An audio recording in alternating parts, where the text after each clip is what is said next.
Hello future nurses. तो कैसे हैं आप लोग। उम्मीद करती हूँ स्वस्थ होंगे, मस्त होंगे, ज़बरदस्त होंगे, पढ़ाई लिखाई कर रहे होंगे। और इसी को कॉन्टिन्यूस बनाने के लिए मैं लेकर के आई हूँ एक नया टॉपिक, जो कि है पार्टोग्राफ। आई होप आप लोग पार्टोग्राफ के बारे में जानते होंगे। अगर नहीं जानते हैं तो हम डिस्कस करेंगे कि पार्टोग्राफ क्या होता है। बेसिकली पार्टोग्राफ एक ग्राफिकल सीट होता है जिसमें कि हम जो भी लेबर के टाइम पे जो भी इवेंट्स होते हैं हम उनको रिकॉर्ड करते हैं। यानी कि उस एक सिंगल शीट ऑफ पेपर पे हम वो सारी चीज़ें लिखते हैं। क्या लिखते हैं? Regarding the health condition, maternal और फीटल। तो जो मैटरनल और फीटल कंडीशन होता है at the time of labour, उसको हम एक ग्राफिकल शीट पे नोट करते हैं, जिसको हम बोलते हैं पार्टोग्राफ। ये क्या करता है कि ये हमें हेल्प करता है कि अगर किसी प्रकार का कोई कॉम्प्लिकेशन होने वाला है लेबर में, तो उससे हमको पहले पता चल जाता है और हम उसके लिए अपने आप को प्रिपेयर कर पाते हैं। तो आइए देखते हैं। A tool for monitoring labour process. Partograph एक टूल है जो कि लेबर प्रोसेस को मॉनिटर करता है। इसके साथ से क्या है? A graphical record of cervical dilatation and descent of fetal head against duration of labour on a single sheet of paper. कहने का मतलब ये है कि यह एक ग्राफिकल रिकॉर्डिंग है जो कि सर्वाइकल डायलिटेशन और foetal heart rate, foetal movement, इन सारी चीज़ों को, और जो फीटस डिसेंट होता है from the xiphoid to symphysis pubis, तो उसको हम क्या करते हैं? डिनोट करते हैं। तो ये सारा कुछ जो भी इंफॉर्मेशन है वो क्या होता है? वो एक सिंगल शीट ऑफ पेपर पे डिनोट होता है। और ये कैसे होता है? जब आप पार्टोग्राफ का शीट देखोगे तो पार्टोग्राफ का शीट एक बड़ा सा शीट होता है जिसमें कि आपको सब कुछ मॉनिटर करना पड़ता है। Fetal heart rate, cervical dilatation, amniotic fluid, और इसके साथ साथ आपको मॉनिटर करना पड़ता है पल्स। अगर किसी भी प्रकार का कोई ड्रग्स आप फीमेल को, मतलब कि जो मदर हैं, उनको एडमिनिस्टर कर रहे हैं, तो ये सारी चीज़ें हमें डिनोट करना पड़ता है। मैं एक एक करके छोटा छोटा करके टॉपिक बताऊंगी। जैसे कि सोचो कि अगर फीटल हार्ट रेट हमें लिखना है, तो फीटल हार्ट रेट के लिए एक ग्राफ बना रहेगा, ऐसे ग्राफ बना रहेगा। ये पूरा शीट है, ऊपर फीटल हार्ट रेट है, फिर आपका एमनियोटिक फ्लूइड है, उसके बाद से आपका जो भी सर्वाइकल डायलिटेशन है, तो ये सारी चीज़ें हमें देखने को मिलेगा। तो यहाँ पे क्या हो गया कि फीटल हार्ट रेट, चलो ठीक है, समझते हैं कि यहाँ पे फीटल हार्ट रेट, जो नॉर्मल फीटल हार्ट रेट होता है वो होता है 140 to 160 बीट्स पर मिनट। तो यहाँ से हम जो ग्राफ लेंगे वो इसके बीच में लेंगे। तो सपोज दैट ये है 130 beats per minute, 140 beats per minute, 160 beats per minute, 180 beats per minute, 190 beats per minute. ठीक है, ये यहाँ से एक एक बॉक्स बना रह रहा है।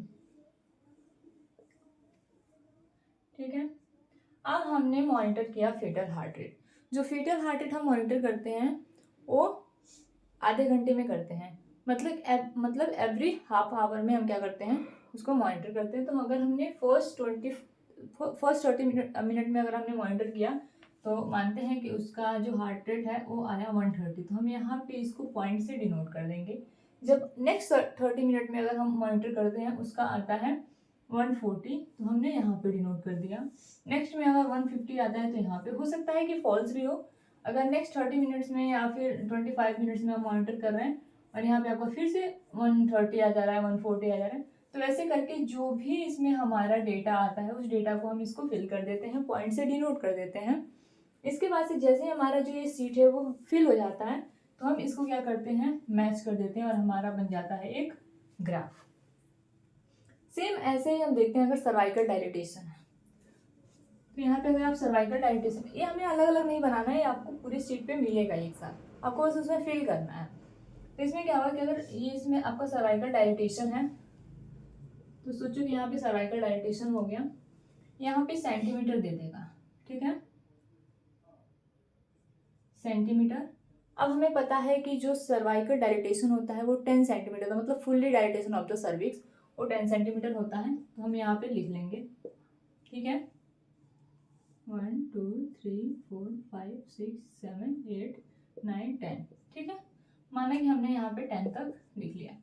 अब ये जो सर्वाइकल डायलिटेशन है ये हम तब देखते हैं जितनी बार हम क्या करते हैं? पीबी एग्जामिनेशन करते हैं, चेक करने के लिए कि सर्वाइकल डायलिटेशन कितना हुआ, तो उसके हिसाब से हम यहाँ पे फाइंड आउट करते रहेंगे।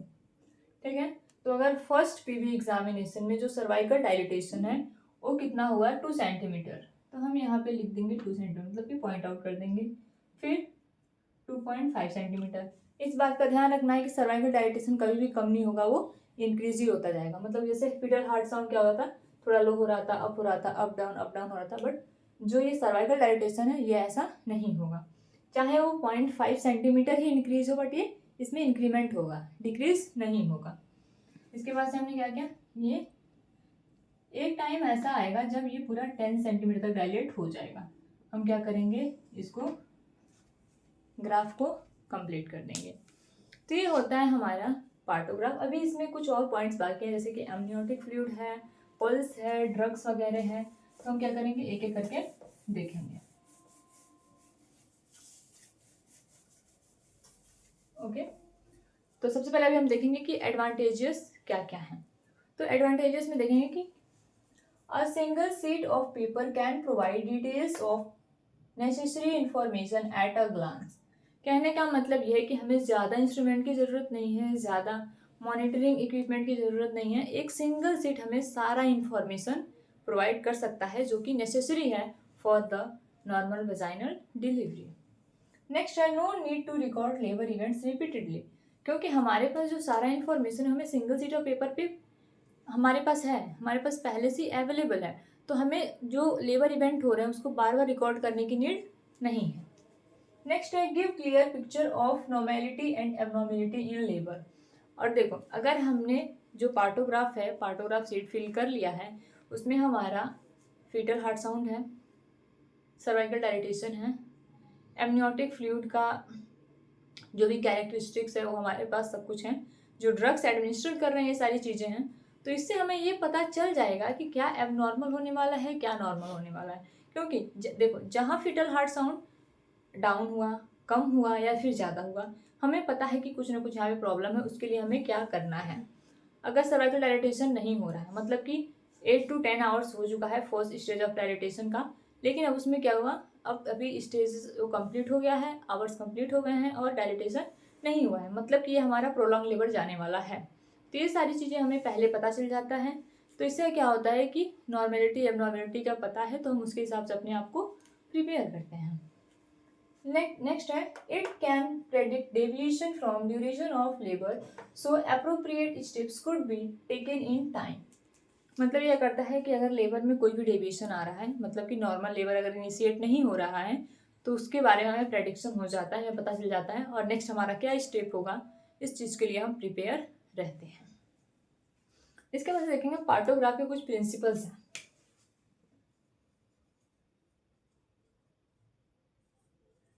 Principles of partograph. जो फर्स्ट प्रिंसिपल है वो हमारा ये होता है कि जो एक्टिव फेज ऑफ लेबर है वो क्या है, कम से कम 4 सेंटीमीटर तक डायलिटेशन होना चाहिए। 4 centimetre dilatation should be done in active phase. ये है हमारा फर्स्ट प्रिंसिपल, मतलब कि एक्टिव फेज में कम से कम 4 सेंटीमीटर तक सर्वाइकल डायलिटेशन हो जाना चाहिए। नेक्स्ट है जो लेटेंट फेज है। लेटेंट फेज क्या है कि लेटेंट फेज कभी भी 8 घंटे से ज़्यादा लास्ट नहीं करना चाहिए। Latent phase should not last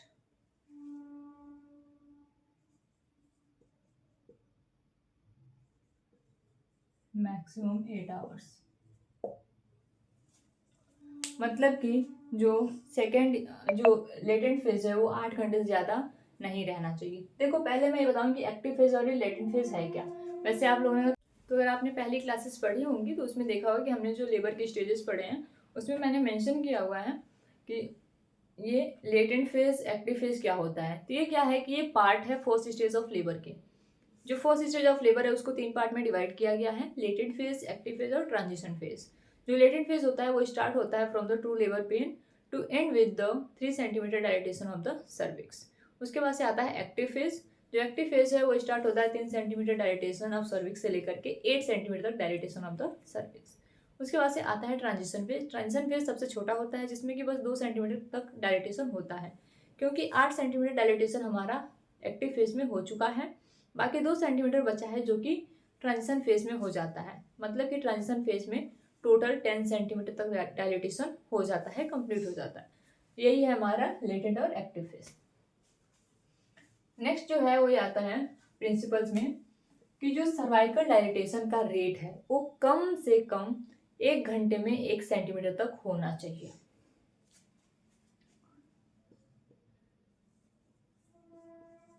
cervical dilatation rate should be minimum 1 centimetre पर आवर्स। मतलब कि कितना भी स्लो डायलेटेशन हो रहा है लेकिन 1 घंटे में कम से कम 1 सेंटीमीटर डायलेटेशन तो हो जाए। तो ये है हमारा प्रिंसिपल जो कि फुलफिल होता है, जो कि फुलफिल होना चाहिए। इसके बाद से हम देखेंगे कि जो पार्टोग्राफ है उसका मेथड क्या है फिल करने का। देखते हैं।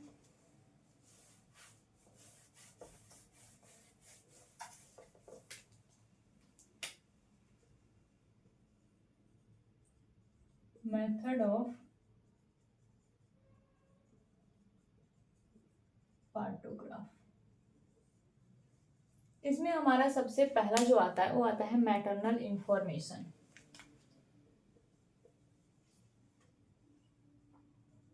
मैटरनल इंफॉर्मेशन मतलब कि उस पेज पे, मतलब कि जो एक पार्टोग्राफ का पेज होता है उस सीट में सबसे पहले मैटरनल इंफॉर्मेशन लिखना है। और मैटरनल इंफॉर्मेशन में हम क्या लिखेंगे? सबसे पहले नेम लिखेंगे, एज लिखेंगे, पैरा। पैरा मतलब ये होता है नंबर ऑफ लाइव बर्थ, मतलब कि जो फीमेल अभी लेबर रूम में है जिसका पार्टोग्राफ हम फिल कर रहे हैं, इसका पहले कितने लाइव बर्थ है, मतलब पहले कितने बच्चे हैं जो जीवित हैं, पैरा। इसके बाद हम लिखेंगे ग्रेविडा। ग्रेविडा मतलब होता है number of pregnancy, hospital name और date and time of admission. ये सब कुछ हम लिखते हैं मैटरनल इंफॉर्मेशन में। नेक्स्ट आता है फीटल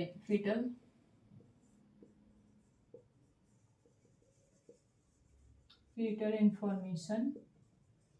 फीटल इंफॉर्मेशन में हम सिर्फ फीटल हार्ट साउंड ही देखते हैं। तो इसके लिए हम क्या करना है, जो भी फीटल हार्ट साउंड हम मॉनिटर कर रहे हैं वो एवरी 30 मिनट्स हम मॉनिटर करेंगे और जो ग्राफ है उस ग्राफ में फिल करेंगे। इसके बाद से आता है एमनियोटिक फ्लूइड।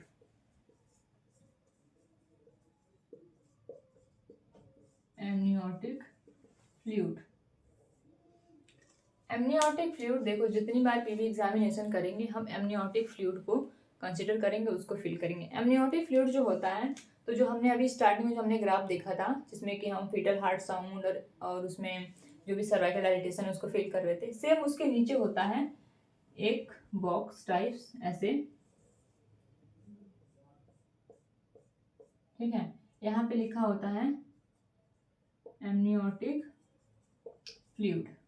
अब इसमें फिल करना होता है। इसे फिल क्या करेंगे? फिल करने के लिए हमारे पास 3 वर्ड होते हैं, आई हो सकता है, सी हो सकता है, एम हो सकता है, बी हो सकता है। अब ये आई सी एम बी है क्या, तो हम यहाँ पे देखेंगे।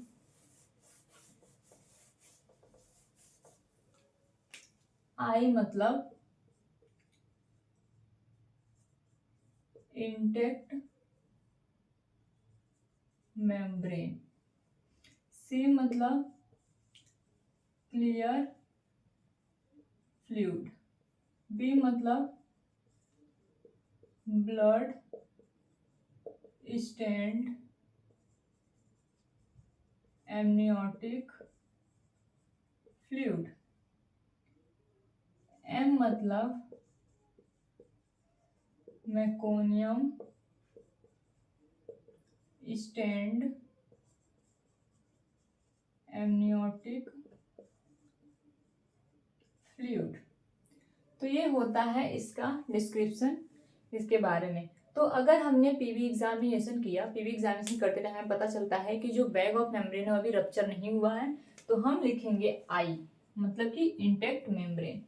अगर बैग ऑफ मेम्ब्रेन रप्चर हो गया है, पीवी एग्जामिनेशन करते टाइम हमें क्लियर फ्लूइड आ रहा है, मतलब कि एमनियोटिक फ्लूइड बाहर आ रहा है थ्रू द वेजाइना, उस टाइम हम लिखेंगे सी। अगर हम पीवी एग्जामिनेशन कर रहे हैं, जो फ्लूइड आ रहा है, बैग ऑफ मेम्ब्रेन रप्चर हो चुका है, एमनियोटिक फ्लूइड बाहर आ रहा है, तो जो एमनियोटिक फ्लूइड बाहर आ रहा है अगर उसमें ब्लड स्पॉटिंग दिख रहा है, ब्लड स्टेंट दिख रहे हैं, मतलब कि हम बी फिल करेंगे। लास्ट वन, अगर एमनियोटिक फ्लूइड डार्क कलर का दिख रहा है तो हमें इस बात से ये पता चलता है कि जो मेकोनियम है, जो फीटस है वो मेकोनियम पास कर चुका है और जो एमनियोटिक फ्लूइड से मेकोनियम आ रहा है, मतलब कि हम लिखेंगे M, meconium stained amniotic fluid. तो ये था हमारा पार्टोग्राफ। आई होप आप लोगों को समझ में आया होगा। अगर नहीं समझ में आया तो आप कमेंट सेक्शन में बता सकते हैं कि किस पॉइंट में आपको दिक्कत है, कौन सा पार्ट समझ में नहीं आया है, तो उस चीज़ को मैं डिस्कस कर लूँगी। तो आज हमने देखा एमनियोटिक फ्लूइड। एमनियोटिक फ्लूइड एक इंफॉर्मेटिव टूल है जो कि मदर और फीटस की वेलबींग के बारे में बताता है। एक सिंगल शीट ऑफ पेपर में सारा इन्फॉर्मेशन कलेक्ट करता है। इसके जो एडवांटेजेस हैं उसका फ़ायदा ये है कि ये ज़्यादा हमें इंस्ट्रूमेंट वगैरह की ज़रूरत नहीं पड़ता है। ये थोड़े से काम में, थोड़े से टाइम को अगर कंज्यूम करके ये बहुत सारी इन्फॉर्मेशन हमें प्रोवाइड कर सकता है, हमें हेल्प करता है कि आगे होने वाले कॉम्प्लिकेशन से बचने के लिए, और जो भी नॉर्मेलिटी और एबनॉर्मेलिटी है उसके बारे में हमें एक प्रेडिक्शन जैसा कुछ बताता है। इसके बाद से ये इतना फ़ायदा होता है, कम से कम ये हमारे पास एक रिटर्न प्रूफ होता है जो कि हेल्प करता है स्टाफ को हैंडओवर देने में या फिर हमें कभी भी इंफॉर्मेशन निकालने में। क्योंकि सोचो कि अगर कोई फीमेल है जो कि अगर कोई स्टाफ नर्स है जो कि नाइट टाइम में ड्यूटी कर रही है, उसके पास कोई पेशेंट आया, अब वो अभी पेशेंट की डिलीवरी हुई नहीं है और वो अपना शिफ्ट चेंज कर रही है, तो अब जो नया स्टाफ आएगा उसको प्रॉब्लम होगा सब कुछ समझने में, और हमें पता है कभी वर्बली कोई चीज़ बताने में हम कुछ ना कुछ मिस्टेक कर देते हैं, कुछ ना कुछ इन्फॉर्मेशन रह जाता है। तो अगर हमारे पास ये पार्टोग्राफ होगा तो हमने उसमें जितने भी इवेंट्स हुए हैं अब तक लेबर में, वो सब कुछ उसमें रिकॉर्डेड है, तो हम उनको क्लियर हैंडओवर दे सकते हैं, एक क्रिस्टल क्लियर इन्फॉर्मेशन प्रोवाइड कर सकते हैं। इसके बाद से कुछ प्रिंसिपल्स हैं। प्रिंसिपल सबसे पहले ये है कि जो एक्टिव फेज है उसमें कम से कम 4 सेंटीमीटर तक डायलिटेशन हो जाना चाहिए। इसके बाद से आता है लेटेंट फेज। लेटेंट फेज में जो मिनिमम ड्यूरेशन, मैक्सिमम ड्यूरेशन है वो कितना होना चाहिए, 8 आवर्स। 8 आवर्स से ज़्यादा नहीं होना चाहिए। इसके बाद से क्या आता है कि जो सर्वाइकल डायलिटेशन का रेट है वो कम से कम 1 सेंटीमीटर पर आवर होना चाहिए। इसके बाद हम देखते हैं कि मैथड ऑफ पार्टोग्राफ, मतलब ये पार्टोग्राफ को हम कैसे फिल करेंगे। तो उसके लिए सबसे पहले आता है मैटरनल इन्फॉर्मेशन, जिसमें मदर के बारे में सब कुछ उसमें लिखेंगे, नाम, एज, एजुकेशन, पैरा, ग्रेविडा, ये सारी चीज़ें हम उसमें मेंशन करेंगे। फीटल इन्फॉर्मेशन में हमें फीटल हार्ट साउंड सुनना है, तो एवरी 30 मिनट्स हम फीटल हार्ट साउंड सुनेंगे, उसके बाद से उसको मेंशन करेंगे। उसके बाद से आता है एमनियोटिक फ्लूइड। एमनियोटिक फ्लूइड जो है वो हम जितनी बार पीवी एग्जामिनेशन करेंगे तो हम एमनियोटिक फ्लूइड का कैरेक्टरिस्टिक लिखेंगे और उसका जो प्रोसेस है वो क्या चल रहा है। तो यह है हमारा partograph. Okay, all the very best. जो भी आप लोग पढ़ रहे हैं इसको कोशिश करिए कि जो भी आपके मेडिकोज या फिर जो भी आपके नोन पर्सन हैं उनको शेयर करिए ताकि वो भी इसका लाभ उठा सकें। All the very best, thank you.